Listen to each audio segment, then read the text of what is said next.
Hello, everybody. My name's Milan Starcic. Welcome to Freedom Rising, a podcast dedicated to empowering individuals on the journey to personal growth, lasting serenity, and freedom from addiction. Tune in and join the movement. Your journey to freedom starts here. We neither represent, promote, or demote any 12-step program or organization. We are merely souls on the path of recovery with the desire to expand our lives and experiences and share them with you. Hello, everybody. What's up? Welcome to the 217th Recovery Freedom Rising podcast, the final frontier of 2025. I'm Milan Starcic with co-pilot Andrew Normand, a man I love. Let's go. And I'm grateful to spend some time with today. In fact, I'm grateful to have spent our life together so far, and the journey inside this podcast together. Shout out to Singapore and shout out to Uzbekistan, Israel. Besties. We love you. AKA new besties. That's right. And if anybody's listening out there, go to Milan South Okanagan Starcic on Facebook from Singapore and shoot me a message. Please. Let's get you on here as a guest. We would love to hear what recovery in Singapore is like. We need to get us a little a joint thing where I can help bring people into that too. Just like I like where my face is on it too. Like Milan and Andrew, like, what's up? Like, welcome, love you. Well, and I mean, and Andrew is also on Facebook. So Andrew Normand or Milan South Okanagan Starcic, shoot us a DM. Just get in there and let us know, and we're ready to love you. We're accessible, man. We're accessible. Yeah. My last name is Normand, Normand. There's a D at the end. Yeah, so that's right. Look me up. DM me. We'll make something happen. Today's topic is, what if the problem was never the drugs? And It's probably the most obviously overlooked thing in active addiction. So would you share what this means to you, Andrew, why you're happy to discuss this here today? I would love to, man. I would love to. As we've getting into this new year, I'm so grateful for everybody listening. We're turning that new leaf. We're trying to come up with newer topics, because we've been wearing these topics out, and it's great because as we change, our ideas change and our thoughts on the things change. But this was one of those off the normal way of doing things topic that we came up with. So what if the problem was not the drugs, right? We hear this a lot in our meetings where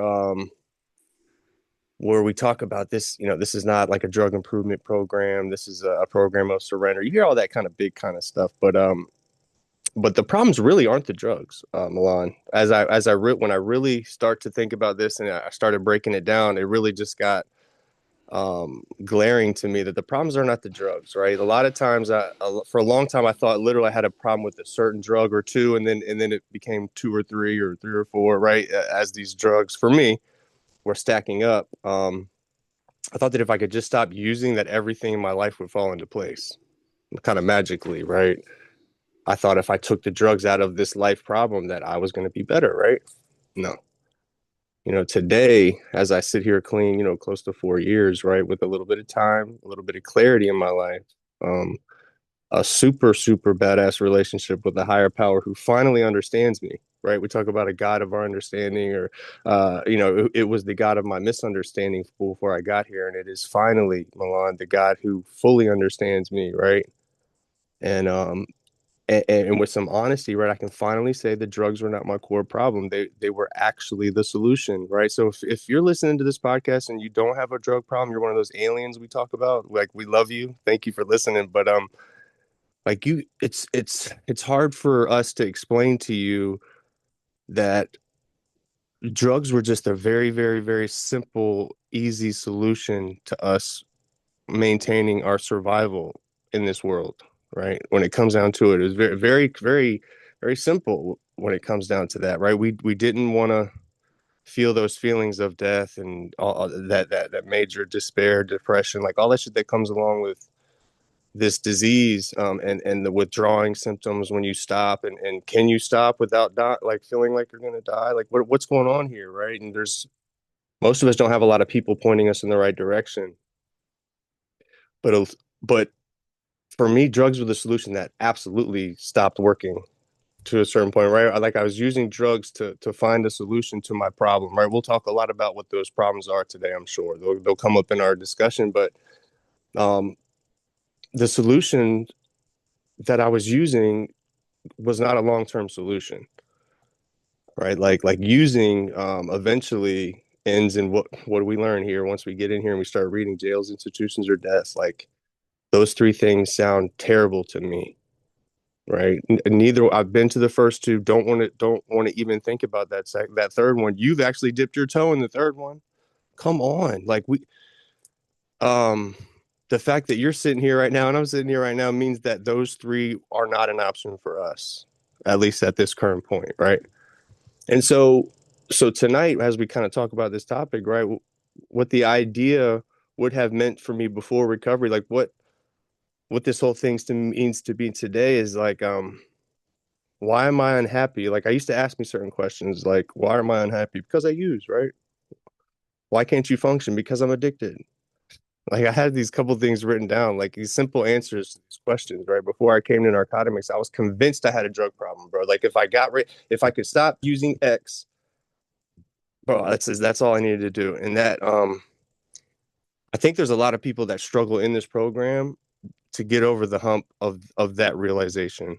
I think it's a big realization that where you become finally maybe become a member of one of these 12-step fellowships, right? You start putting some work in, you start working those steps. This whole shift, there's like a shift change there, right? So that's where my kind of head went with this. I think this we can open this up to a lot of things, bro. Like people think that we are drug addicts, right? Yeah, we became addicted to drugs, but the drugs were our honest, obvious, loving solution for ourselves to be better. That was it. That's all we wanted. We did, we weren't trying to do all the byproducts of it, the stealing, lying, cheating, stealing, all that shit. But that comes with it. And we didn't know that, and we have a disease, right? So please, give us a break and let us give ourselves a break enough to come back around and show you who we really are as an addict. Like we're not bad people. So that's how I break it open to you, bro. I love you so much. Woo, man. Ditto, ditto on that. So for me, I was born into trauma and craziness in my life. And, my solution was to fight for my life, and then finally, when I tasted alcohol, that solution like took away so much pain.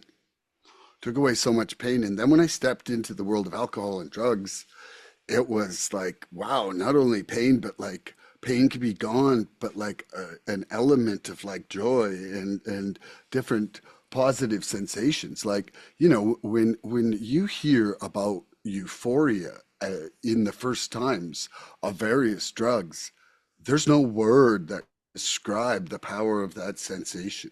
When No.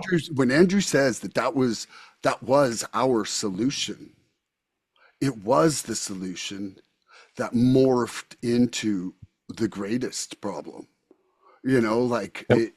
because like my self-pity, my egoism, all that stuff, that wasn't gonna like kill me prematurely like drugs was gonna, you know and and so there was a bigger inner sickness, a spiritual malady, as you hear it referred to, and they say characterized by restless, irritable, and discontent. Well, Mm-hmm. what's that, right? That's anxiety, anger, and depression. Man, show me a drug addict who doesn't have two of those three things. And really, I think most of them got all three. Like Yeah. I'll say like you're full of shit. yeah, Yeah. that's right. But show me a drug addict who has zero of those things. No. That's like looking for a pink zebra, you No. know? Like there might be black and white zebras and then white and black zebras, but there's no pink ones. At There's least yellow cardinals. They have yellow cardinals. I saw that the other day. Bright yellow what? cardinals. They I've said only if seen you like, see one, you play the lotto immediately. They said if you see one. well, I okay. saw a picture of it. It's actually real. I'm sorry. I just I thought know, but I actually crazy. love Cardinals, so I'm like, that's amazing. And Yeah, so, man. like the drugs were an attempt for us. to treat a storm inside ourselves that existed long before the first dose, you know, um, because I wasn't like, I can't think of a time in my life where I wasn't restless, irritable, or discontent in one of the forms, you know, and for me, I blamed the entire world. You know, like they call it the observer expectancy effect. And when in psychology, when that effect is that when I look at Andrew, I think all of Andrew's problems are caused by Andrew's actions. But when it comes to me, I think all my problems are from the external world. And so like coming from that, oh my God, I listened to the speaker on Monday night, and I'm sidetracking for 1 second because That's fine. this so the reason why it's impossible for us to not be self-centered. Okay, look ahead, Andrew. Now look behind you. Now look to your right and look to your left. And where are you? Right in the middle. You are the self centered in the middle. So Oh, your entire physical perception since the day you were born was that you were the self in the center. We are it can't be literally, anything different. that's right. And so how are we supposed to not feel self-centered if we are not the self in the We center? are we are the self center. That's right. We are the center self. Like, Our heart is the center of the self of us, of it, of that's right. everything. And so, Wow. like when I heard that, I was like, "Holy shit!" Like very obvious, but not obvious at all because I had never heard someone say it till this speaker. Bro, And and so I'm mind blown. but like wrap that right into our topic today, and the topic is that we become the victim of all these things. We become the reason all Mm. these things are happening. Like as if like that car crash occurred just to hurt our lives because the whole world is conspiring against Andrew's happiness, and Andrew's got to fight like a beast for it, or Andrew's got to take the ticket out of the show with drugs or alcohol. Like those are the two choices, right? Or you could have like some radical acceptance of it, you know? Like so we go past this Mm. battle, like we go past the battle of the substance, and now we've removed that, and now we see that there's the battle of the self inside, where we're actually like going toe to toe with thoughts, philosophies, opinions that don't even fit, like that Bro. actually have no truth. You know, they're based on delusions and suppositions and things that have nothing, like that just come from us trying to manage the entire external world.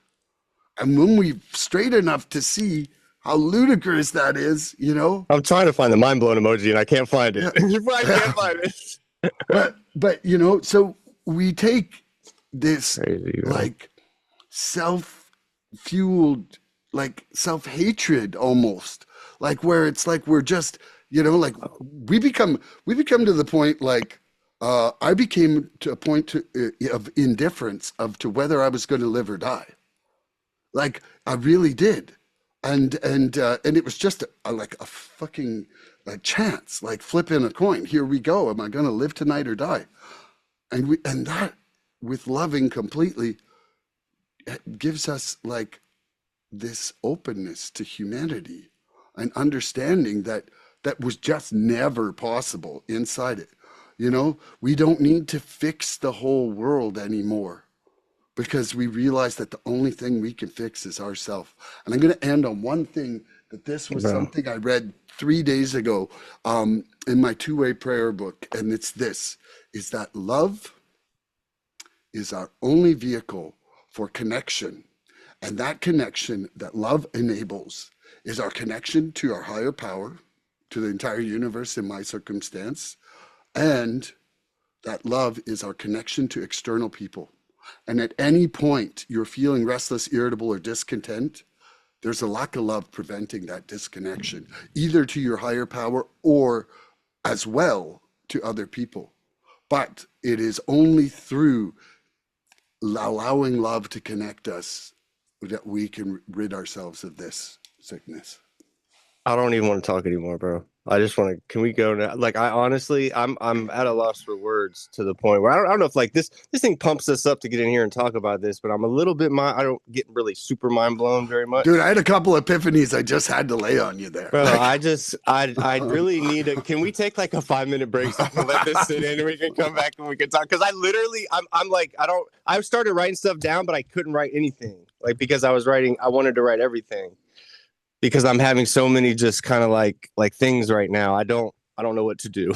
I don't know what to do, Milan. well, we could stop and talk about it for a minute before we get into questions. You know, like really, it was two major mind blowing things. It's that how could we not Wow. be self centered? It's at the core of our disease. They say that constantly, right? Like, so let's slow this thing Yeah, down, right? we're Self-centered is self at the core centered, of our disease. self centered to the extreme. Is Absolutely. one of the So we phrases. were chosen. What you're telling me is that I'm hearing here is like we were chosen as one of these special vehicles from the God of our understanding, whatever our higher power is, whatever the universe is to us. And there's a point in our life where we realize that whatever those qualities that God has given us, our God has given us, right? It's like we got to piss or get off the pot. It's like, bro, okay, now you need to now figure out a way to work on yourself a little bit different. Or like we're about to put you in jail and I'm about to take the tag off of your ability to like be out here and do things, Mr. Special Man, right? I'm gonna take your tag or fucking tighten up, bro. Like get out here, work a program, right? Get some fucking shit. Like stop, bro. Like I've been trying to throw these little things at you, like put you in jail, institutions of death. Okay, now I'm gonna put some literature in front of you, some people that are going through the exact same thing as you, bro. I'm not gonna give you cancer. I'm gonna give you addiction, right? I'm gonna give you this thing, right? Like I'm just kind of mind blown here a little bit. Well, and you know what, dude? It's Mm. like the magic spell to get out of self Wow. is love. Loving connection, community. Love will create the connection. That's what I'm saying. Like it's not love and Gosh. connection. It's connection because of love. I came in here knowing that love was the answer, bro. I didn't Yeah. know that love love fucking like started the answer, became like the whole shit. Love is everything, man. Love is Mhm. everything. You know, and this Love is everything. and that speaker who was talking about the self-centeredness, he had a Ah, daughter. He had a daughter who was murdered. And he's the one I've talked about before for forgiveness. But he said the very first thing the very first thing he did was he prayed to his God. He said, I still love you. He's like, I don't understand this. He's like, but I know that you will help me get through this. Please help me get through this. oh, look, when I because I got to a point where I always thought I could stop if certain things happen. I thought if like this thing happened, there was like three or four mind and like life changing things that I knew and I had it reserved in my head that like if this happened or I got that job or whatever, I would be able to stop. Mm, And those all those things happened, and I was not able to stop using, right. And I believe that I was that at that point I thought I was broken. Like I was like, mm. fuck. I was like, I thought I was too far to go because I always mentally could come up with the answer when I needed to, right? Like last minute, come up and get a good grade on my test. I could pass that exam. I could do whatever I had to do last minute. I could always perform. But then when I could, when the woman of my dreams, I was laying up in her bed. She had kicked her husband out, and I'm laying up in that woman's bed, and I still couldn't stop using. And that was like one of those things where I'm like, bro, I would drink that woman's bathwater, and she finally, and then she literally gave me everything I wanted and more, and I was scared of it because I was on drugs. I didn't know how to stop, bro. Like, and I'm crying like a little baby in her bed, going like don't leave me, like fucking what, bro. It's just wild for me, man. Like drugs were the obvious solution that are not maintainable long term. These substances that we're using, too much of anything is not good. My dad taught me that from a young age. Like whatever you're doing, good, bad, or indifferent, if you're doing too much of it, it's not good. Drugs are like cough syrup okay, when you've got pneumonia like I just had. It's like it will help the symptom, but it doesn't address the cause. It doesn't address the root issue, right? The cause, the Yeah, actual exactly. cause of the symptoms. Yeah, It's man. just like treating symptoms. Wow. So thank you for letting me kind of decompress a little bit on that. I had a lot of really just mind blowing kind of fucking things that I came up with when That's you were what we're coming up here with that. for, man. I We're love here you. to. I love you too, man. I It's got some been really a cool. Oh, go ahead. I'm so sorry. no. I could not help but tie those two things into this topic.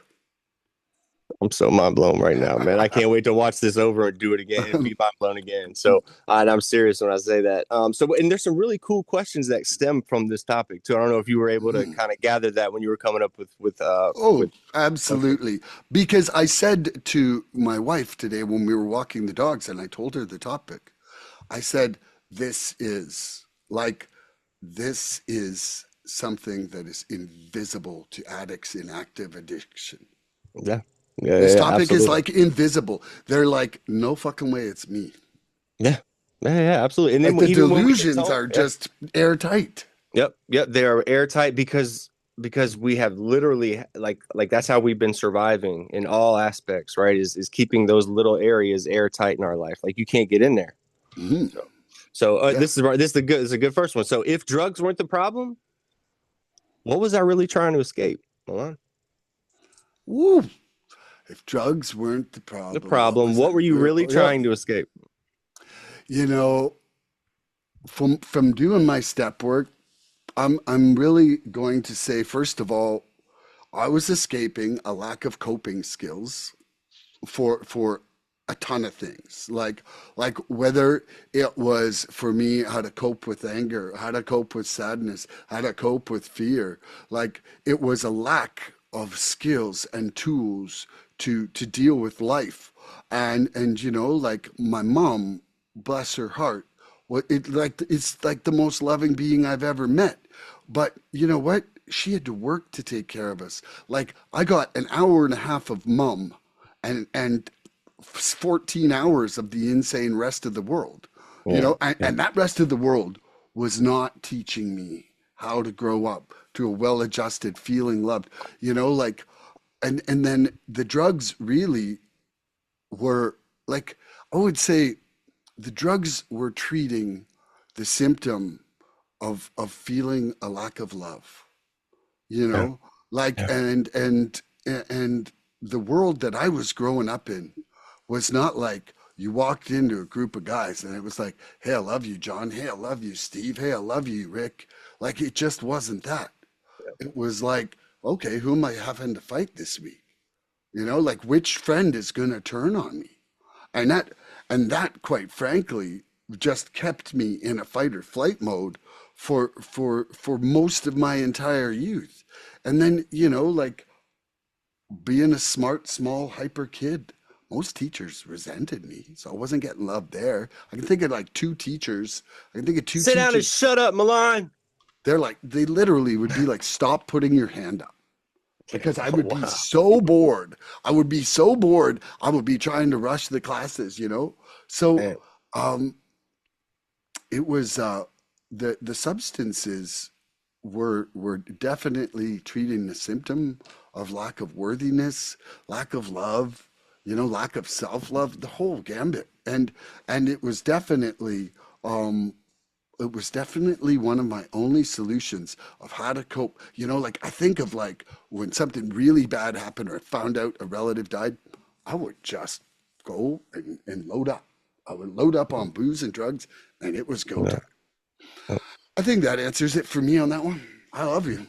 I love you, man. I love you so much. I'm gonna answer this now. Just sitting here, like I'm still thinking about this concept and this mindset that we're talking about today. So, yeah, guys. What if drugs were not the problem? What was I really trying to escape? LLA. If drugs weren't the problem, what was I really trying to escape?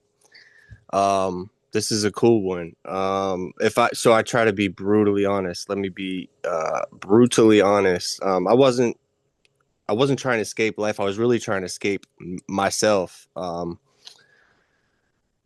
and we do a lot of work on ourselves, like through the 12 steps, and being able to try to come to terms with who I am as a person and my part in things. That's where I'm always taught by the OGs in this program, in these rooms, when I'm struggling and when I'm going through a situation with somebody, that I have that as long as I own my part, like I'm gonna be all right.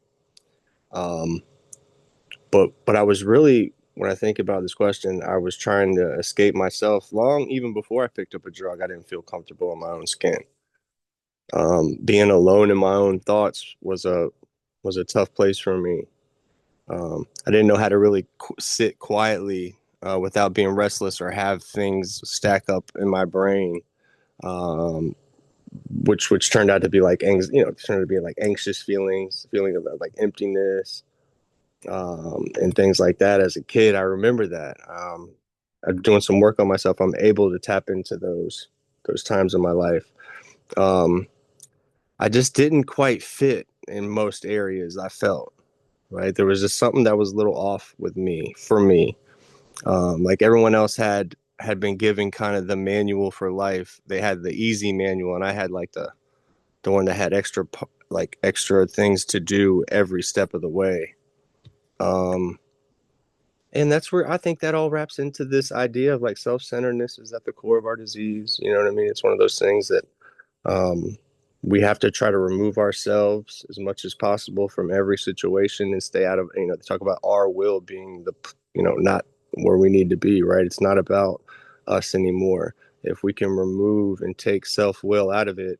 But when I came in here, I think I was here for a year before I realized like what that word self-will was and that it was bad. I remember being in meetings and going, yeah, hell yeah, I want my will back. Like I want to have my self-will. Why wouldn't I? I don't want anybody to have my will. Like it's mine, right? And I remember like that changed. I think it was right around a year where I'm like, I started understanding that when they asked me that question about self-will, like I'm supposed to answer the other way. It's not this way, right? Like that's how blind I was to that. Um, it's just kind of crazy as we realize certain things. But it was a long time in before I realized like that whole self-will piece, and not really because didn't understand. I just didn't understand that concept of what it was and that term for it. I just didn't understand what it was. So I would just be sitting in meetings like, yeah, hell yeah, I got my will. Don't you? Why wouldn't you have yours? I have mine. You have yours, right? So, anyways, getting off on it. I was trying to escape my mind, Milan. My mind, half my brain selling that bullshit. The other half is consistently like sitting on the block waiting for it. My mind was never shut off. And as it ran into overdrive, um, those circuits just got fried, right? Like those tips, everything that when it comes to decision making and like all just normal shit that people deal with, I didn't like those things were burned up, and my mind never shut off. It replayed conversations, imagine worst case scenarios constantly. Told me I wasn't good enough every time, even though I was coming into it like the most confident person there in the room. I like I wasn't smart enough ever, right? I wasn't worthy enough like ever, even though I was, tall, handsome, young. I was given everything. My mom tried to give me everything, but I just had this something going on inside, man. It was just something that I couldn't shake. I couldn't shake it. Even on good days, bro, my head was loud as fuck. I remember having good days, and my brain was like, "Woo, hell, like me too." And and I thought that that's how it was supposed to be, right? As we grow up, we talk about coming in puberty and having, as an adolescent, you have all these feelings, and we're gonna fight kids and be in love for the first time, and you have sex for the first time, like all this shit. A lot of weird, fucking fun, crazy things happen, bro. And some of us were using as we tried to develop through these times in our lives, and so it didn't allow us to start off on the right foot, right? It didn't give us that. If other people got 20 years in their like pre-adult life to figure it out, we didn't get it that as much time. And then on top of that, we just kind of threw a bunch of anti on it for the last 5, 10, whatever 20 years we were doing. We were using, whatever you want, however you want to classify or look at that as a drug problem and the disease itself. But I'm told I'm not responsible for all the stuff I did in my disease, bro. Very important to when I read that line, and I think I read that line 2 or 3 times before I understood what that meant for me, and the weight behind that simple sentence, that I'm not responsible for what I did in my disease, but I am now responsible for my recovery, right? Like there's not going to be a recovery book that says, okay, you got here now. You're not responsible for all the stuff you did in your recovery to get 4 years clean. Like, you see, like, that narrative is not there. That's not going to ever be there, Milan. Right? Like, all this shit is working the way it's working, and it's in place for a reason, right? Like, for me, the God who finally understands me, Milan, has put these things in place for me to able to capitalize on the rest of my life that I have. And we don't know when that shit's, bro. Could be tomorrow, bro. We might not make it out of this podcast, right? Like, so we've got to be, I keep it on me. I have to remain grateful in all moments. That's what I say. A grateful addict doesn't use all these things that we talk about. As I talk about them, they just leaf into 17 other things that we learn in these meetings. That if you don't come to these meetings and don't stop using, you're never gonna listen and hear what we're saying.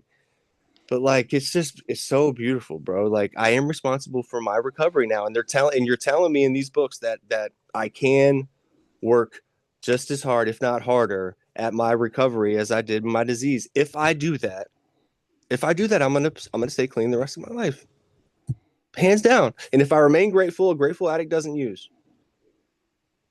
Like, it's so simple, but we wanna muddy it up all the time. Even in saving our lives and getting better, we want to muddy that shit up.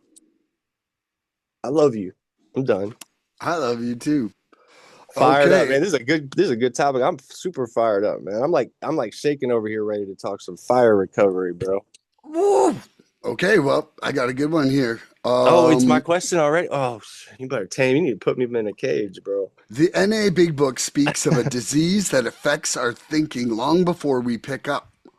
Ways is your addict thinking still creating problems in your life even though you are no longer using the substance? Say that last part again. In what ways is your addict thinking still creating problems in your life even though you are no longer using the substance? Bro, my brain, as I've learned more and more about myself, is a really, really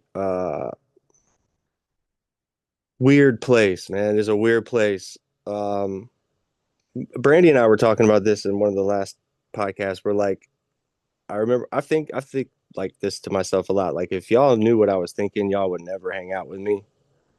Like, if they actually if they actually could hear my thoughts, like, I'd be screwed. But then when we start talking about it, like Brandy's like, and we all, I think that's that way for all of us, right? But then there's this massive filtration system of love and like connection and where we are today that allows like the actual words to come out and be what we actually mean, right? We can have all these thoughts and ideas and things become visual. For me, things become visual, and then everything all connects. Like, if I like it visually, if I don't like it visually, and then if what it sounds like, and I mean it as like whatever it is, a horn or a person, like, it doesn't matter what it is, right? Is it visually aesthetic, like, pleasing? Does it sound right? Does it smell right? Like I'm really getting comfortable, like, breaking this thing down, Milan, because like I didn't know how to escape my feelings. Like, my mind was not stronger than my emotions. When I would have emotions come in here, like, that was my reality. Like, my emotion became my reality because I didn't understand what filtering it into, like, what I actually wanted to do, you know, eat the meat and spit out the bones, like, take in what I wanted from what I'm learning, and right, like I became sick.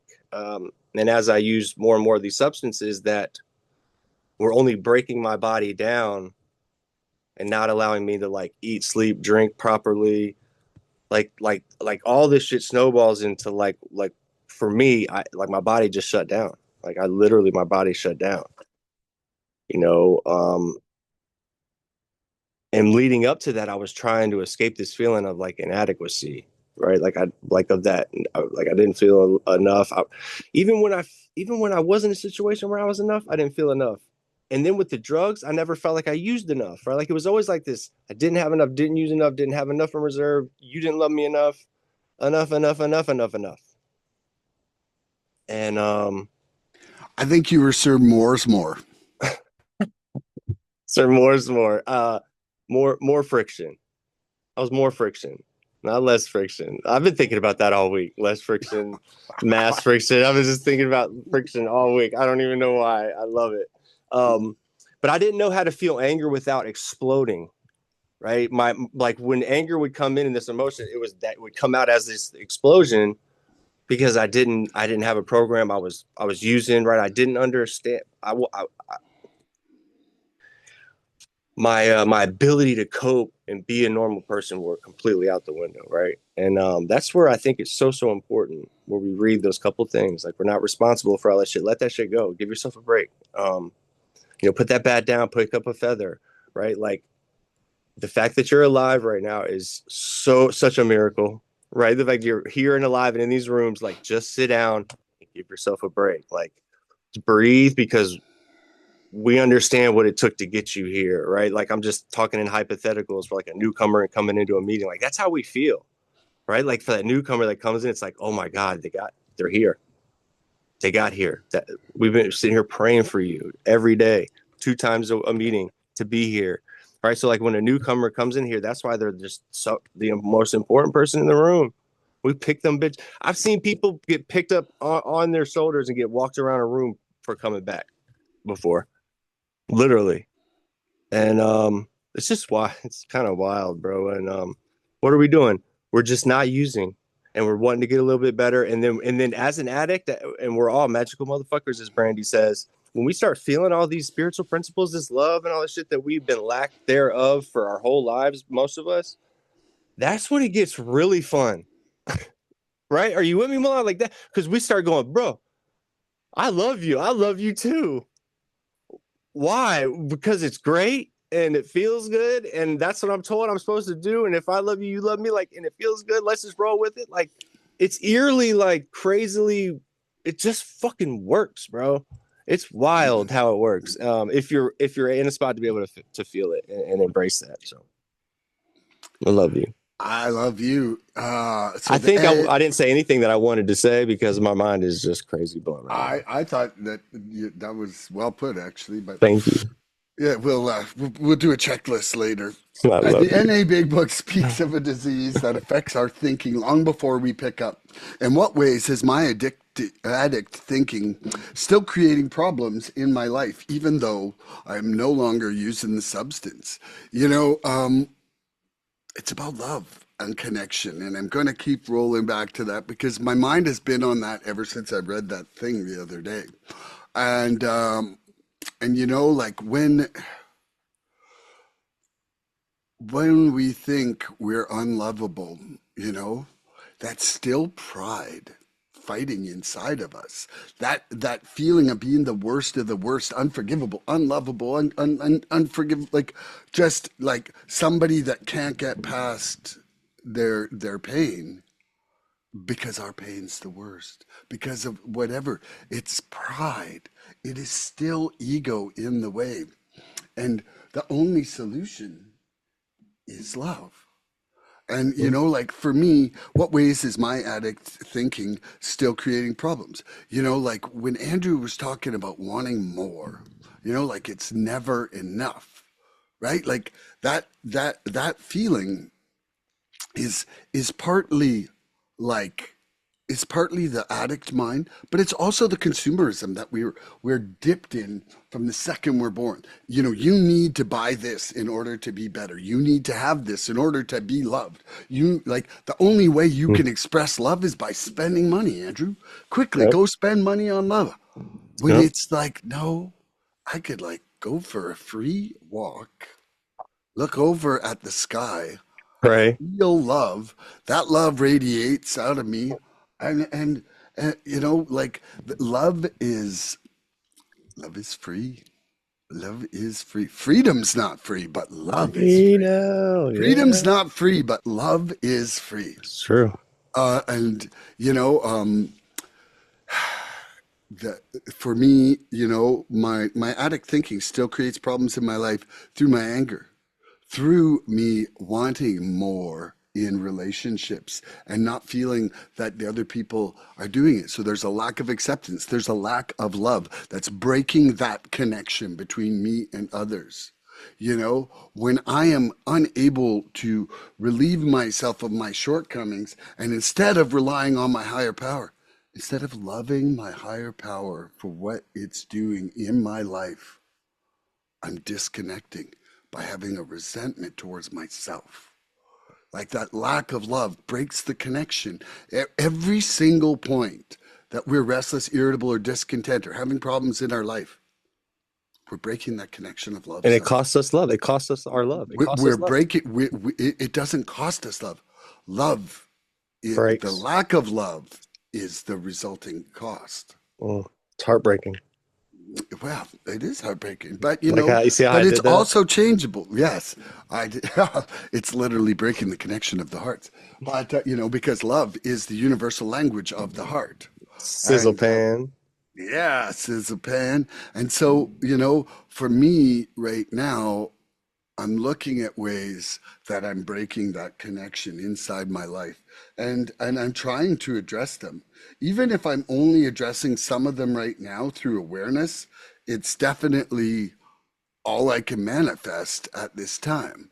You know, like and I really for me feel that I need awareness in order to even become entirely ready for me to be rid of something, right? Like that awareness is the very first step. So, you know, I'm looking at my stuff all the time. But do I still run around old patterns? Yes, but I'm not running around them in the same way. You know, like I had a disagreement with my wife before I came on the show. And the last thing she said to me before I came downstairs, she said, you know, when you were in your addiction, she said, I wouldn't even have been able to bring up how I was feeling about this without you exploding about it. She's like, it's really important to me that I can express my feelings as they're coming up. She's like, you know, you might not like what you're hearing. She's like, but I'm at least able to share it with you now. And so things are changing, and I know they are. And I'm going to leave that one there. I love you, Miss Starcic. Woo! All right, man. You ready for my question? I'm ready twice. I love you, and I love just love this, and love is the answer. It doesn't lose. It's limitless. How did believing drugs were the problem keep you stuck? How did believing drugs were the problem keep you stuck? I believe in drugs. How did believing drugs were the problem Yeah, keep I your know, ass stuck? and it's so funny because my brain's like he meant to say solution where the word problem is. Like my brain, if I hear a sentence that's like just a little bit perplexing and whatever, it has an instinct to change it. So how believing drugs was the problem keep me stuck? Okay, so the very first thing I would say about that was that there was a 17 and a half year period where bad shit would happen if I drank the wrong kind of alcohol, if I drank too much, if I went on too big of a bender. There was consequences emerging for my actions. And those consequences generally were other people being mad at me and other people being hurt. You know, like I was fortunate enough to not be driving very much in that last period because that would have been really probably killed somebody. You know, I did my drinking and Almost killed me. driving. I did my drinking and driving early on, and then it was just like when I moved to where I live now. A really amazing guy died drinking and driving, and his brother. I was close friends with his brother, and he just told me. He said, "Please don't make me go through losing another brother." Oh, And it dang. just like after that, I just took cabs. I just Mm, took cabs after that. I was like, you know what? For 30 bucks a fucking week, I'm mm. like, 30 bucks a week, I'm okay with that. That was And God working in your life there, man. man, it was amazing. It really was because Mm. it changed my life. And it kind of like just sobered me up to the fact of, but so anyway, keeping drugs as the problem, first of all, or pushed me like pushed me away from even further having the tools or seeing what was really going on inside of me, right? And then it was like once again I could externalize the blame, just like you were the villain, for my shortcomings. I didn't see my part in our relationship, Andrew, and I certainly didn't see my part in my relationship with drugs. you know like the drugs were used as the scapegoat for my actions, when really my actions were underlying all those things. And maybe when you say like we're not responsible for the things we did inside addiction, I would, man, I just feel like for me there has not been a magical wand of forgiveness on that front, because some of those behaviors carried into my sobriety and it's still working on them. So I still feel that they were still the shortcomings were still part of me. But externalizing, you saying that drugs were the problem and they were the thing that were making me do bad things, like that was that was the easy way out for a lack of self-development.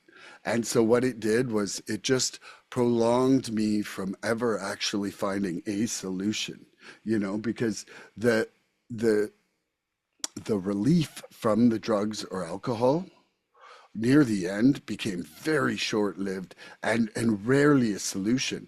And in fact, those substances created an angst in me that I used as an emotional amplification in order to enable more using. I just did that all the time. And when I look at my step work, I was like, I was angry at them because I wanted to use, and I was angry at them because I wanted to use, and I went off and did this because I wanted to use, and it was just ad infinitum and exhausting. I think that's it for me on that one. But I certainly love you. I love you more. I love you more. So, how did believing drugs were how did believing drugs were the problem keep me stuck? And I like this question, man. It, it kind of dives into this discussion that we always have, man. And how that kept me stuck though is it as I think about it, it gave me almost a false target, Milan. And roll with me on this, right? I was like aiming a lot of my energy and all my resources mentally at the substances specifically, you know, um, not at my thinking, right? Like I wasn't driving my energy at the fear, the spiritual emptiness, my thinking, which actually was what was driving my behavior. And when I was able to kind of realize that, long before I believed drugs were the issue, I could convince myself that like stopping was the solution. I remember that was when it would teeter into mentally for me, when it would teeter into the thought of like I might have a problem here. Um, I remember coming right behind that with the mental thought of like I could easily convince myself that I could stop for whatever reason, and then I wouldn't stop, right? And then there was like this little mini failure. I would go through like these little mini failures where like it was like, all right, I'm gonna stop, and then I didn't. And then I'm gonna stop, and then I didn't. And that belief and shit like kept me trapped in this cycle, bro. I was in this death cycle, bro. It was this cycle of like abstinence with no recovery, right? Like I would stop using, and I expected life to just fucking like fix itself and everything's going to be great. But I'm not working a program, and I'm not maintaining um, anything to keep that initial mindset of like not using, right? So I'm abstinent, but I have no recovery. I have no connection because I've been running for so long, right? Like I'm at that point, right? That's where I need this fellowship. I need y'all to come like pick me up and sit me down and like bathe me off, right? And give me some grapes and be like, just sit down and shut up and like thaw out a little bit, right? Eat some toast and like listen. And I literally thought that like once I like stopped using for a day or two, like shit would just get better, right? And like I did my part. Why the fuck am I still feeling this way? And that resentment became justified my justification to use again, or whatever happened around that justification I had to use again. Why not? Why not? There became my solution. And so I what drugs did, it allowed me to avoid all responsibility for my inner world that I had going on, right? Like I didn't have to have any responsibility for that part of it. And I could just use numb, just kind of run away, go isolate, middle finger to the world, bro. I'm gonna go sit in my room and veg out, right? And believe me, drugs are my problem. Fed my like all. This is like all or nothing thinking, right? There was like this all or nothing mentality to that. Like when I wasn't using, like I believed like I was cool, but I was still like I was completely wrapped up and sick, right? I couldn't see the long picture, the long term goal in terms of like who I wanted to be. I didn't care, right? It was all about like right then, and so there was no room for growth in that spot. And I was stuck emotionally, right? That's where I just became emotionally bankrupt, stuck, spiritually stuck, that whole deal. I think I'm rambling a little bit, but the most dangerous way that like what I, um, like using is never like putting drugs on anything. I've learned even as after being here has never made any situation better. I've never met anybody that's been like, bro, I put drugs on this situation, long term, short term, whatever. It's gotten better ever. And so like I'm gonna rock with that. Um, because relapse is not an option for me anymore, right? Like I don't have another recovery in my wheelhouse. I've been it's tough, right? If you put that work in, it's tough. So I love you, man. I love you too. I got a good one here for you. All right. We often used to feel enough. Surrender, oh, feel enough. Sorry, we often used to feel enough. Surrender allows us to be not enough, but still be loved. Mm-hmm. Can you love yourself completely even when you feel inadequate? Or do you still feel the need to attain something to be worthy? No, I that's a big thing for me is self-love. I absolutely love myself, regardless. I know I've been through hell, bro. I've been through hell, and um, it's through this program and through working on myself a little bit through my fellow my new network that I have, and they've told me my result. They've shown me that I've been doing these certain things, doing the right things, right, for a good amount of time. And my this is where my shit I have a shift here in my mentality, right? I used to think like drugs were the problem, right? But once I realized that they weren't, I could stop asking myself, how do I avoid using? And I can ask myself now, how do I start living better? Right. It's not about, that's a whole mentality shift. Instead of being like, how can I stop using? How can I stop doing it? No, man, how can I live better? How can I do better? How can I be better going forward? And that's where it takes me from like the past to like the present and the future for me. Because as an addict, I didn't have any hope. I didn't have any like, wasn't like excited for the future. I have like any goals or plans. I was like, depending on what day it was and where I was in my life with whoever I was, that's where I was.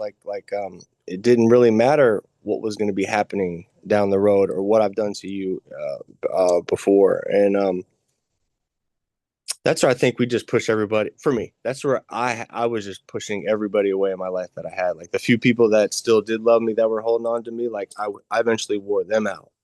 And I remember like sitting there with no cell phone, withdrawn, like coming down hard, maybe having like a half a pill or a pill left, snowing outside, I have nowhere to go out and get any. And I'm like, I don't know if I'm hot, cold. I'm sitting at my like kitchen table and I'm like fucking ready to die, bro. I wanted that shit to take me out. Just having that feeling of like it would be so much easier just to go out of this place right now because I just don't want to do it again, let alone like the rest of my life. I don't even want to do this like one more time. Try to struggle through this thing I've called life. I don't even have a fucking cell phone. Like I'm like, fuck this, but like fuck this, bro. I don't know if you ever got to that. I'm sure you did in your own way. Like we just get there and you go, man, like I am such a worthless and mother effer, dude. Like I just remember thinking like I'm so sick and tired of being sick and tired, but I still can't stop. I still can't stop. And that's where, the surrender thing that you just mentioned, bringing it into that answer, bro. Like that's the only way I can start seeing things different and start breathing that different air finally, man, is being able to surrender to this program, to this fellowship, to the God of my understanding, who finally fucking wakes me up when he sees fit, right? He understands me, right? He lets me go to bed when he sees fit finally, right? Like he's finally, man. And like if you don't know or don't believe in God, or like you don't have a God in your understanding, this is not a religious program. This is a spiritual program. Like please keep coming back, because I know he for a fact he believes in you. Like if you're listening to this program right now, I know for a fact God believes in you. And again, this is not a religious program, it's spiritual. You can have whatever you want. You can be whatever you want. That's why this is such a beautiful program. And I know that it would work for you if you're listening and you're struggling right now. So um not even sure if I answered it. I love you, man. I really do love you. And this is such a beautiful topic, and you just are amazing. And I love you. Woo! We used to feel enough surrender. Oh, we used to feel enough surrender allows us to not to be not enough and still be loved. I keep missing the comma. Can you love yourself completely even when you feel inadequate, or do you still feel the need to attain something to be worthy? And one of the things that's been a real magical transformation for me in these last 27 months has been this feeling of satisfaction from within that just didn't occur before. It was I always needed some kind of external gratification, whether it was money, whether it was an item, whether it was an attaboy from somebody else, like me being happy with something just wasn't enough. And now, like I can sit down in my basement with my computer and my microphone and make a song and be like so in love with what just happened there. And one thing I've realized about the love of what's happening inside my life is that I am my life. So when I'm loving my life, I'm loving myself. Like that thought and conversion only really came about as a realization really recently to me. I like my life is not external to me. My life is me. And man, I am just really like, I don't know if it was on this podcast where I said it, but like if the last 6 months repeated forever, I would be You did happy. on this. Yeah, you said. Yeah, I'd be happy with my life. Like if all I got was like 6 months flipping it, and experiences the same as I am now, like man, I'm really living a magical situation. And, and that was not the case before, like it was like, what's next? I always needed something next and next and next, and really for me at this point, with everything that's happening in my life, I'm just like, how do I maintain this awesomeness? Like, and I would like to validate that with saying, though, that I am on a constant quest for growth spiritually, because I do think that it's important. Like for me, it's either grow or decay on that front. But I don't need to Ooh. like expand an economic empire. I don't need to own more things. I don't need the next blah blah blah that's coming out. Like right now, I'm just like, how do I maintain this amazingness? And and everything that I'm learning right now is pointing me towards surrender, loving completely, and forgiveness. And I really hope that, if my life is filled with anything, I hope it's filled with those three things. Because what will surround those three things is going to be amazing. Yeah. I think that's it for me on that one. I love you. That's a beautiful answer. I'm getting ready to ask you this question, but I was in a meeting the other morning and I heard this gentleman say, what we're doing he said I've turned myself from a worrier into a warrior. Woo! I was like, ooh, sizzle pay. I actually wrote, I went warrior to warrior just because I was like walking out the door and I was like, I gotta write that down. And it just hit my brain I like, like yeah, let's go. it. From a worrying little to a warrior, bruh. Let's go.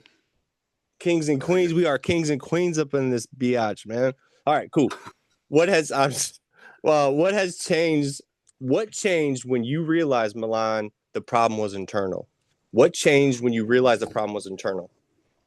Man, it was like as if a veil was lifted and this like little world of victimness was just gone. Oh. Like it was like, holy shit. Like, first of all, when you're the victim, you're coming from a place of fear and, like failed control.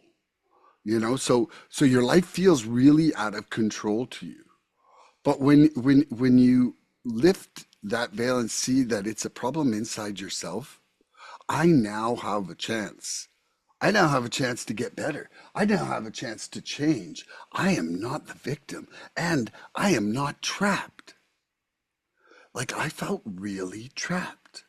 I don't know about you, but like near the end, man, I felt so trapped inside what I had to do and things that were happening to me. And if I could only have a day where nothing bad would happen, you know? Like, I remember like begging for a day where nothing bad would happen. And like just using that as like the intro to my pity party. There hasn't Fuel. been a day where nothing bad has happened in like 6 months. Like, I remember Why that would I expect exact it to moment. ever change? Yeah. And now I'm just like, wow, like things have changed so much. I'm like, who was that guy?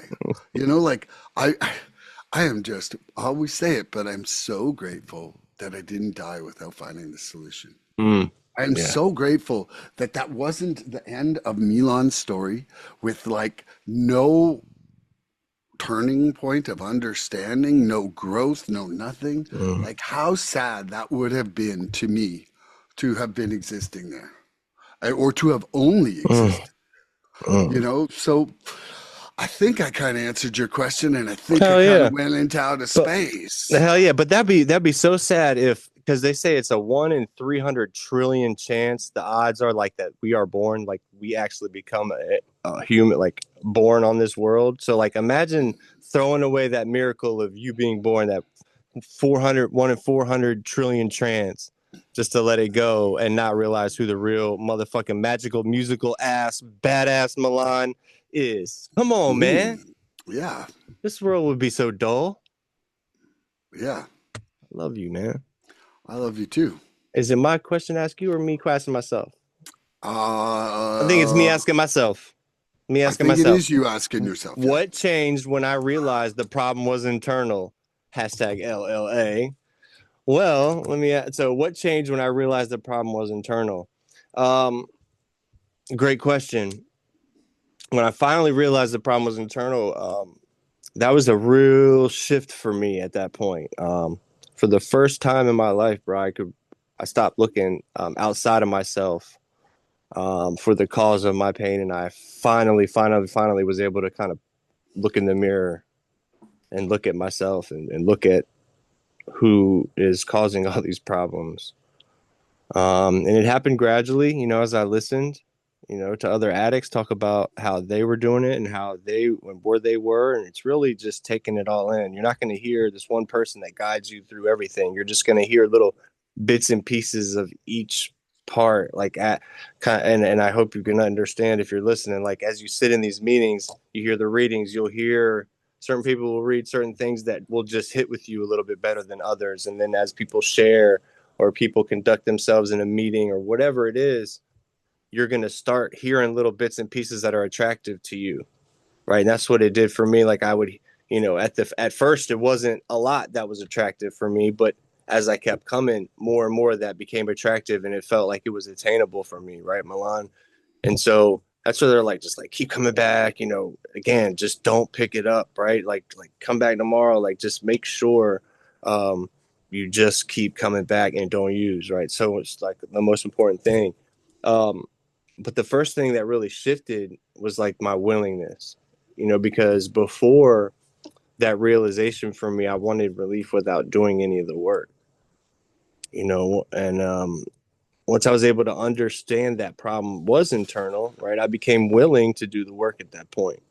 Um, because obviously I had tried every other way to get that work done except the actual work itself. Um, I, I had to stop negotiating like with myself and with the program, right? I had to stop like trying to like customize my recovery to fit my comfort level. But there ain't no way. It's not about adapting this program to your life. I had my first sponsor tell me that real early. We're not you do not think you're gonna adapt this program to your life. You have to adapt your life to this program 100%. Like it's not the program's there. We're not changing the program. It's tried and true. It's keeping people clean. It's kept me clean. Like that's what we're doing, Andrew. If not, that's fine too. I'm telling you what we're doing though. If you want to stay clean the rest of your life, and so I needed to hear that, bro. Like I needed people to tell me that because as an addict, I'm not trying to figure this thing out. I'm trying to complicate my ass at any place to get myself to where like y'all don't want me here. I'm not welcome. Whatever is going to get me to where I'm not going to be here, and I don't want to be here for whatever reason. I'm going to play on that because that's my disease, right? My disease is going to play on any way it's going to get me. Anything that's I learned this a long time ago, Milan. Any scheme, plot, person, idea that tries to get in the way of a drug addict using drugs is absolutely deemed to fail. It doesn't matter what it is. Whatever that is, you are already deemed to fail in terms of like whatever you want out of me. If you're trying to get in the way of me as a drug addict and using my drugs, I will figure out how to get around you. I will figure out how to flatten you, move you, push you out of the way, put the wool over your eyes, whatever I got to do. It's gonna fail, right? And so that's where like this monumental shift of like everything has to change, or like if nothing changes, then my clean time will. Like I've got to change everything. Because I really have just been running on autopilot of the opposite. So I don't even know if I answered it. Fuck, I love you. I think you did. But you know what? Even if you didn't, it'll be a new year tomorrow. That's right. Hey, I know that Singapore will still love me. I know that for a fact. I hope they do. I really hope they do. Okay, realizing that using the drugs was a symptom allows us to stop fearing the substance and start focusing on the spirit. If the problem is actually your relationship with yourself, what act of love can you perform for your soul today, Andrew? If the problem is actually your relationship with yourself, what act of love can you perform for your soul today, Andrew?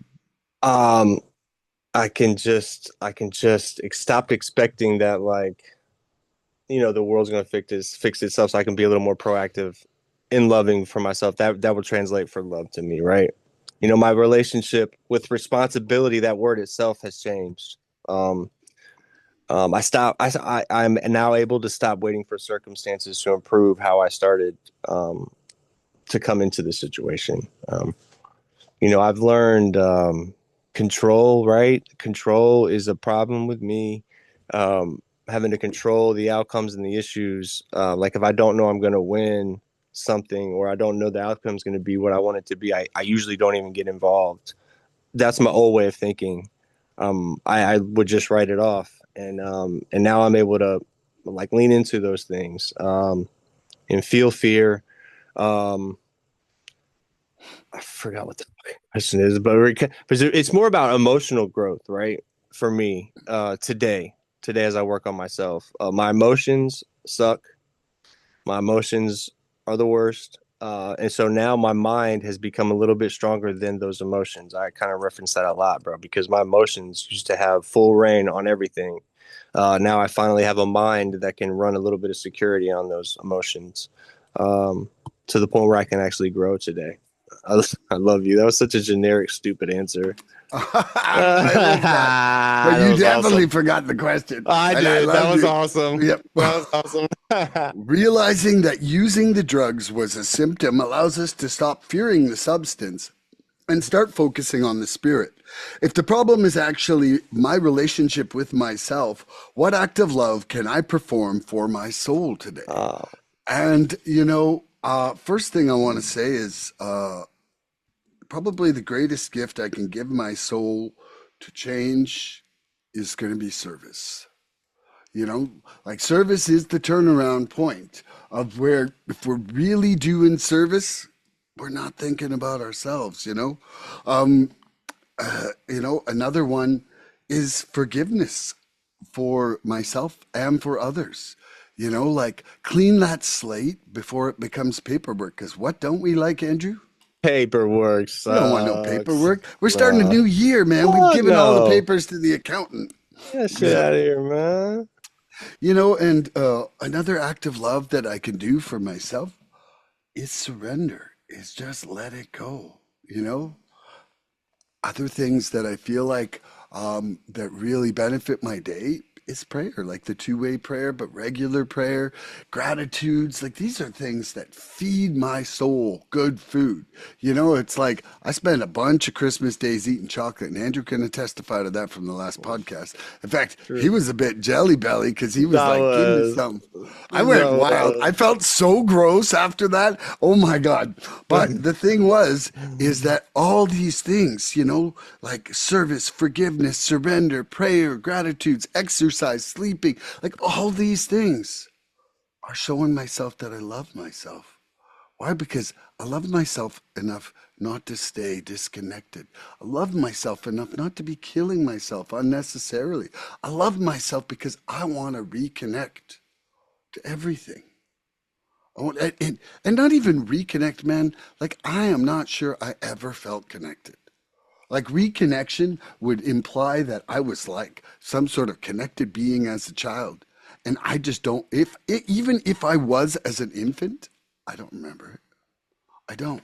Like the trauma of my mom going back to work and some of the people that cared for me and stuff, that stuff is the feeling of my childhood. That not this feeling of like, oh, I was so connected in love with the universe and everyone around me. That just wasn't there. And so, like I can't say it enough though. You want to do something good for your insides, go do something for somebody else. Don't tell anybody about it. Don't look for that attaboy. And maybe even if you can pull it off, don't even let them know that you did it. You know, I think that those are the magic things. Um, And then go to do it again. Then try to do it again, yeah, when you again know, and and again again and and again. again. Mm. Like that's right. It's like, and then the more you do that, the less you're going to be sitting there thinking about yourself, being restless, irritable, and discontent. What's that? Anxious, angry, and depressed. Oh, why? Because you're thinking about yourself all the That's time. right. It's your living Like, amends, like, bro. It's your living like amends. it's proven you can't think your way out of self-centeredness, but you Yep. can act your way out of it. Yep. And it becomes just old hat. Eventually, you be like, Mhm. bro, I opened that door for that lady 20 times in a row now. I'm that dude that opens the door for that lady now every time. But she has no arms, and it's kind of mean to watch her just kick at the door. Oh man, look at the time, Mom. Yeah, I'm on the phone. Yeah, Yeah. okay, Mom. Yeah, I'm here. Yeah, I'll just be 1 minute, Milan. Yeah. Oh, what's up, Milan? I didn't know you were Hey, here. What's up, I man? know. Where'd you come from? Is it my question or your question It is your question. to ask you? Yeah, I got to shut her down at 22 today, What just does that because of mean? like in 20 Oh, in two minutes. minutes? Oh, in No, 20 minutes. 20. Yeah, so we got a couple questions. Okay. Okay. Yeah. So, then that's. I'm glad you said that. What warning signs? It's my question to you, right? Yeah. What warning signs tell you that you're drifting back toward the real problem? What warning signs tell you that you're drifting back towards the real problem? The almost the last few words of what I just said there, that restless, irritable discontent.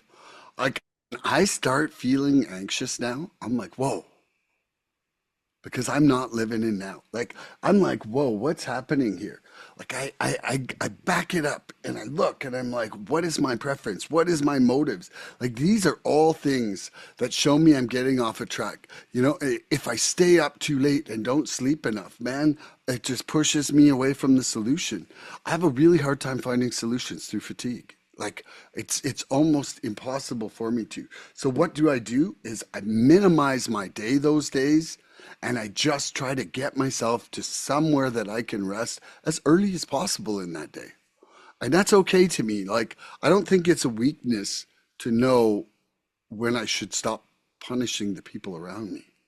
You know, like I think that that's a blessing for me and for them. And I need the question repeated because I think I've kind of gone a little to the side here.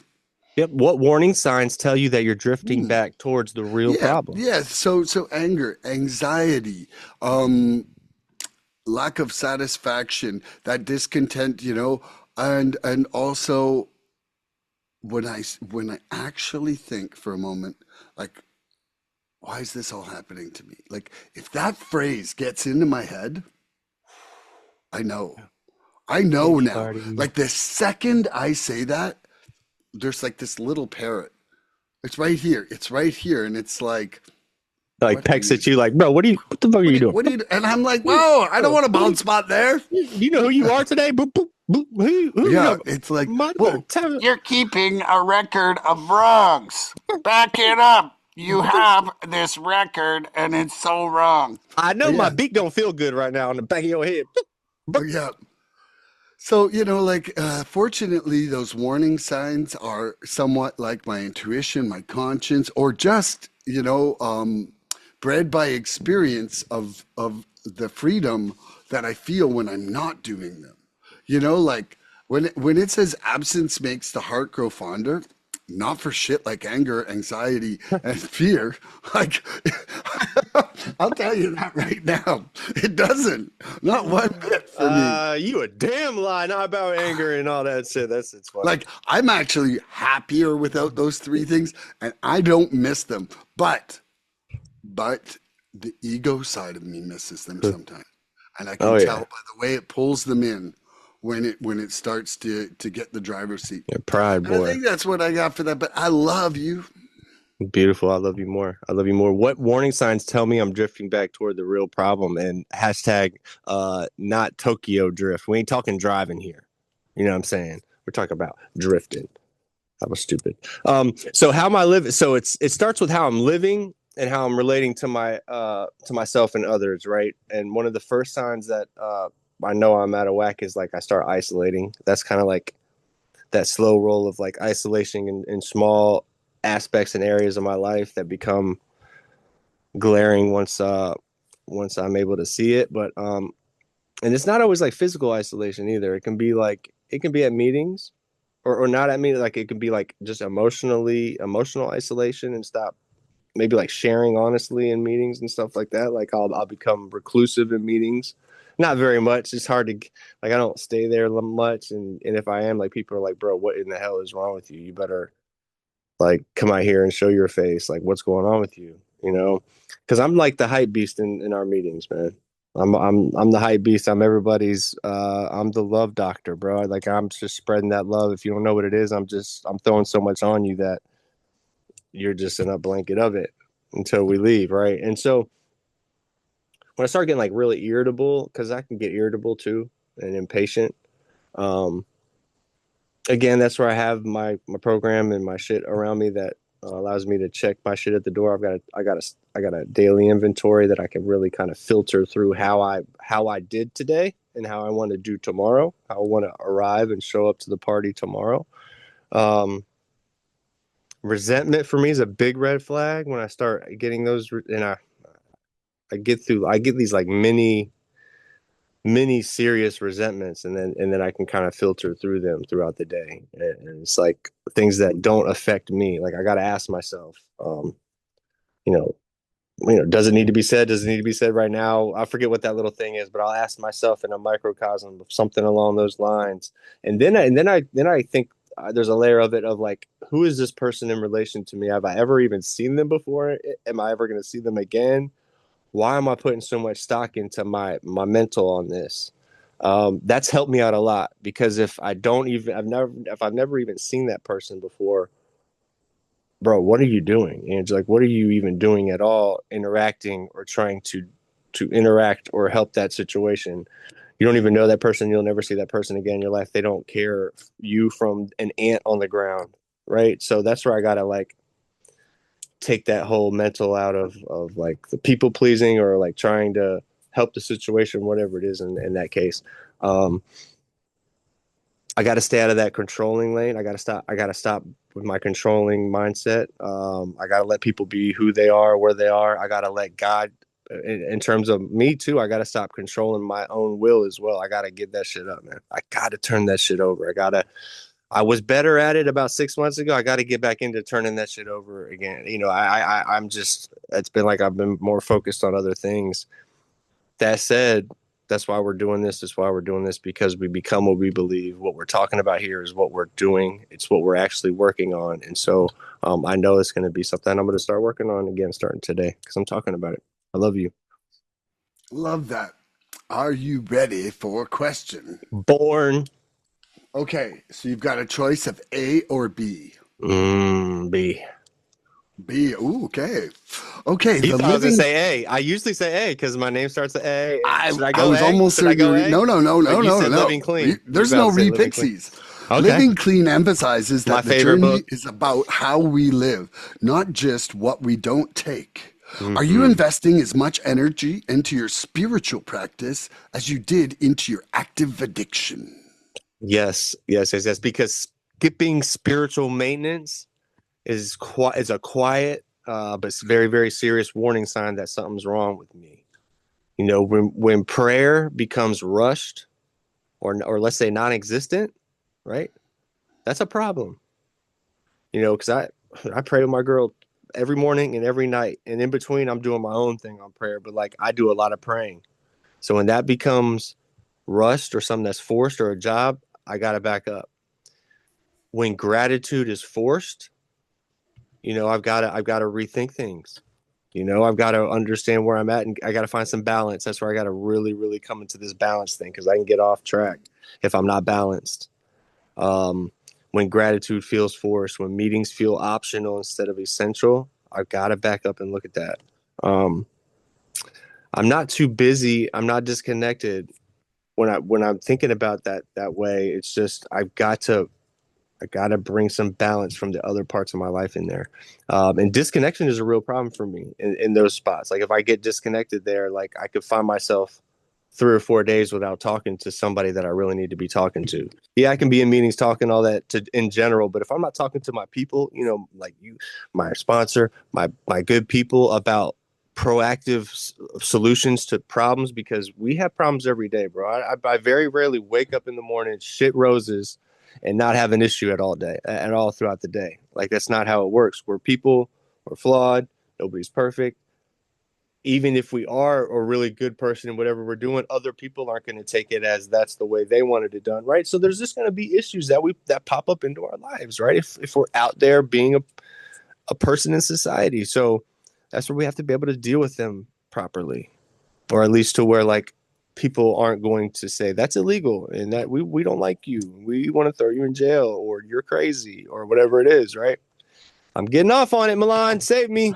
I'm done. I Okay. don't know what I'm talking about. Love Woo! you. Okay, Living Clean emphasizes that the journey is about how we live, not just what we don't take.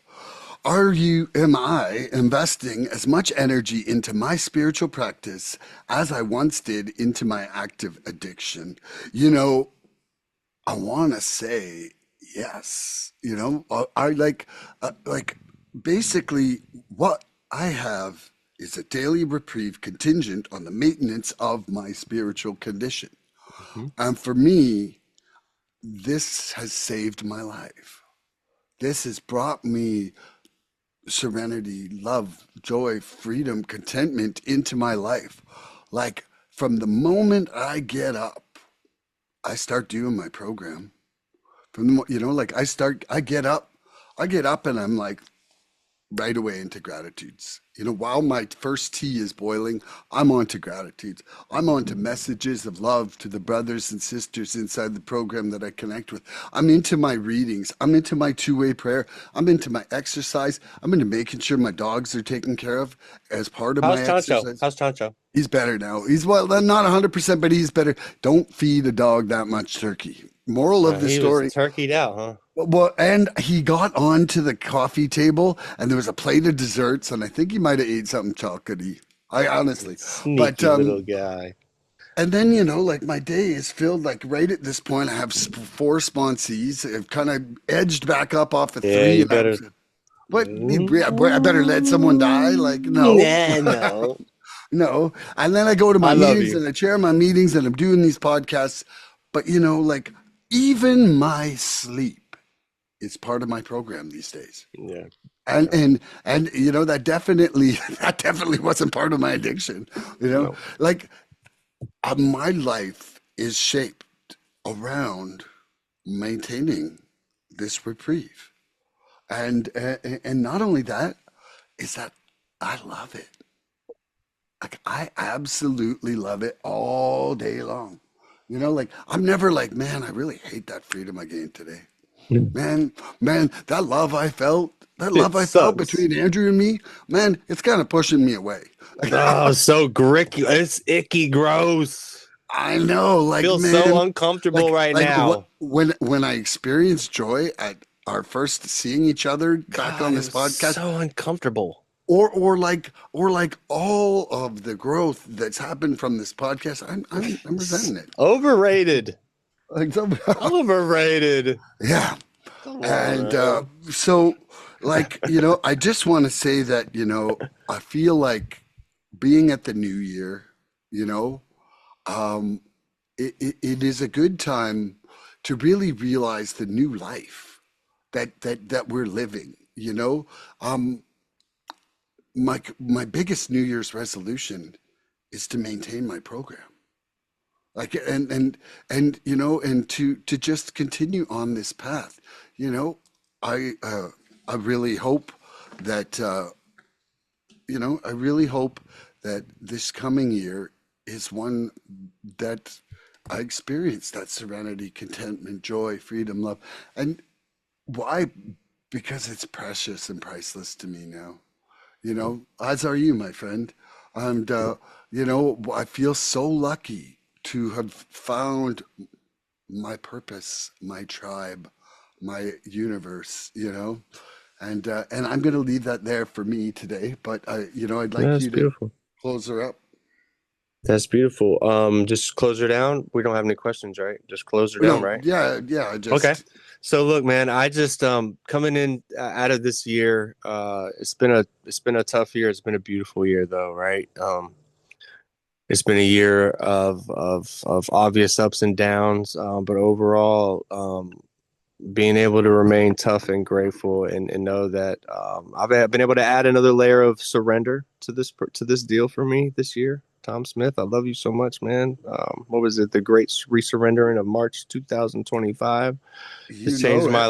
has changed my life. So I'm gonna always look back at this year and be able to reference that, and for that I'll be forever ever grateful to Tom and just this fellowship, right? God speaks through people. God chose Tom to come in here and to relay a message to us that day and to the world, and it has been able to shift my perspective and my thinking, and so it has added another layer of surrender, which has added another layer of love to my life, and for that I'll be forever grateful for him, man. And for you, man, I just love you, man. What does life stand for? This is going to be a long, beautiful life that we live. What does life stand for? LIFE.